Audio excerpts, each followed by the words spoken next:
product universe here. Donald Trump does something at his rally that only he alone can do. We've got Tamara over here. What's your question? Hi. I have the honor of serving Iowans as the Republican National Committee woman. And so I do have a question for you on establishment or elite, GOP, however you want to call it.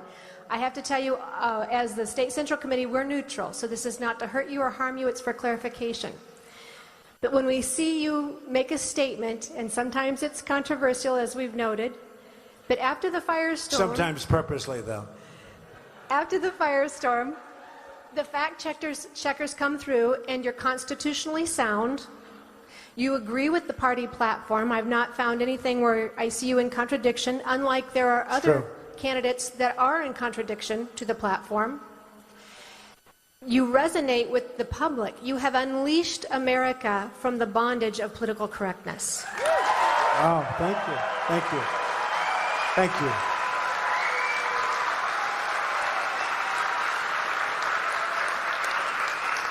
So here's my question.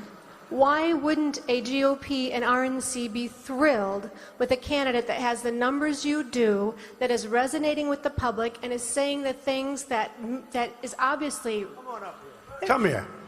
Trying to bring her up. Come on. So nice.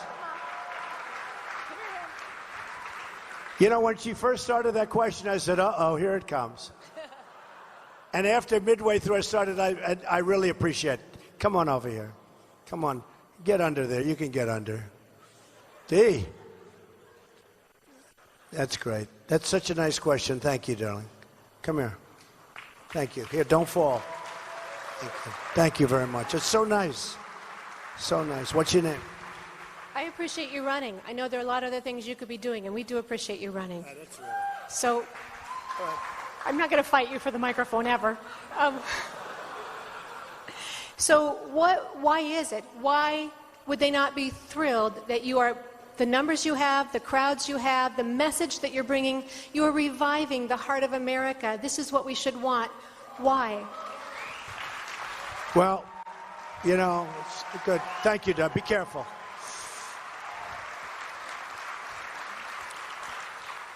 I was a member of the establishment 6 months ago.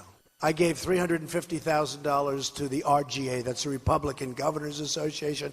I gave tremendous amounts of money away. I was like the fair-haired boy. Once I said I'm running, they said, what? You're not supposed to run. And then what happened, I ran against all these senators and governors, and everyone said, well, I don't know. My wife said, if you run, you're going to win, because she understands that I like people, I love people, and people love me. And she said, you will run, but you have to actually go and run. You have to announce you're running, because nobody's going to believe you're running. And so I didn't announce. I didn't want to announce because I didn't want to like announce and then things didn't work out. And I'm like some of these guys with a zero. Many of them are zero.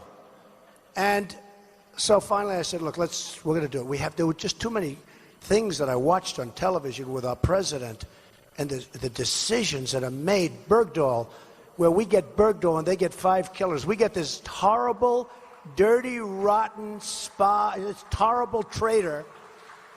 We get this horrible, terrible traitor, and they get 5 killers that they've wanted for 9 years, the worst killers, and they're all back on the battlefield. You know, so many decisions. The Iran deal. The Iran deal. How bad is that? They self-inspect. Oh, okay, good. We're not building. We promise we're not building nuclear weapons. Oh, okay, that's okay. And we give them $150 billion, and we don't even get our prisoners back. The whole thing is crazy. So I saw this, and I said to my wife, hey, I don't know if I'll do well or not. Who the hell knows? And it's a risky thing. You know, I've always heard if you're a very successful person, you can't run for office, especially for president. And I see it all the time. And the people go after me. I don't even care at this point. I said, we have to do it. Now we're going to have to do it. And I looked at it last time with Romney, and I didn't do it, and I probably should have, because he let us down. I mean, look, he let us down. That was an election. We had a failed president 4 years ago. He was a failed president, just as bad as he is now.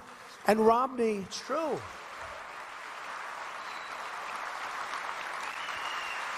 And Romney let us down. That last month, it was like he wasn't even campaigning. I said, why aren't you on Jay Leno? Why aren't you on David Letterman? Why aren't you doing it? And he just didn't do it. And, okay, so he lost the election. So I backed McCain, he lost. I backed Romney, he lost.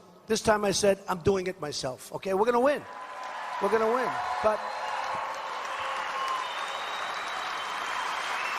But there is an establishment out there. It's a real establishment, real people. And they're people that are used to having their little puppets all over the place. And they're people that are used to giving donations and having control. And they're people that, you know, look, when they call me, I'll treat them with respect, but I'm not going to be doing bad things if it's bad for the country. I'm not going to let Ford build a plant in Mexico if I can keep it in Michigan. And I'm not going to let the car companies and Nabisco and all these people and all these companies, I'm all for free trade. I think it's great, and I'm for it. But it's got to be smart trade. I'm not going to let them move to Mexico and then sell stuff over the border with no tax, no nothing. So we lose our jobs, we lose our factories. They go over here, they make it, we let them come through. How does that help us, folks? I went to the best business school in the world. Believe me, it doesn't help us, okay? Trust me. And we're not going to make deals like that anymore. We can't. We owe $19 trillion. We can't. So the establishment is not ever probably... Look, you know what, in the end, if this country starts humming, even the establishment, they'll be saying, okay, it's a good thing, because they'll be beneficiaries also. But we do have a real establishment, and they've never seen this happen before. But if we win like I think we're going to win, because we have such a big lead, honestly, it's not going to matter. They can't do anything. I don't care about the establishment. They can't do anything. You know, the only way they can do is if I'm a little bit short. If I'm 2 votes short, I have a problem. Because I'll have to go into that convention, and I'm dealing with all these bloodsucker politicians, and they'll make their deals, and they'll have all their money guys around, and they'll be in the back room making deals. But if I get the number of delegates, it's not a thing they can do. And I'll end up doing fine with the establishment. Again, I was a member of the establishment 6 months ago. So, but it's a very nice question. I appreciate it. Thank you.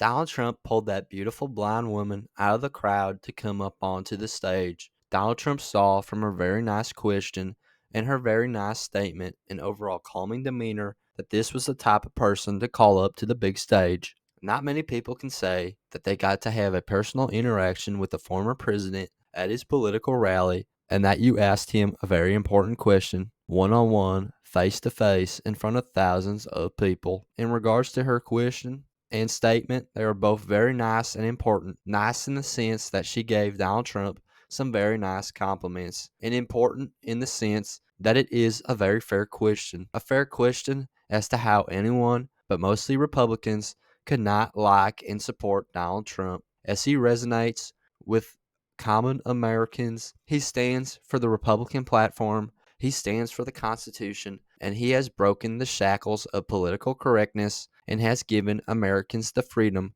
to not be politically correct, as he is bringing in large crowds across America for his rallies and delivering a common sense pro-America message which many Americans agree with. This statement in question by this beautiful blonde was very fair, and Donald Trump agreed with her. Although he is very popular with everyday Americans, there is a very powerful establishment and part of the American government that doesn't want to see him as president. A powerful establishment that Donald Trump said that he was a part of, but left when he saw the atrocities and the failures of the last couple of United States presidents and presidential candidates. Key mistakes, according to Trump, which fueled his desire to get into politics. Key mistakes that only he could fix, because the past presidents neglected to fix them. This man, Donald Trump, no matter what the media says or wants you to think, is a man that fundamentally wants to fix the problems of government so that the American people can become better off.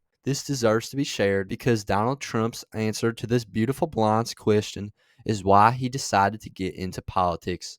But that's just my 2 cents, and you're entitled to your 2 cents. If you want, share your opinion in the comments below, as all viewpoints are welcome. If you enjoyed this informational and educational video, then give the video a like and turn on my channel notifications so that you'll be notified the next time I release a new video. Thanks for watching. God bless you, and God bless America.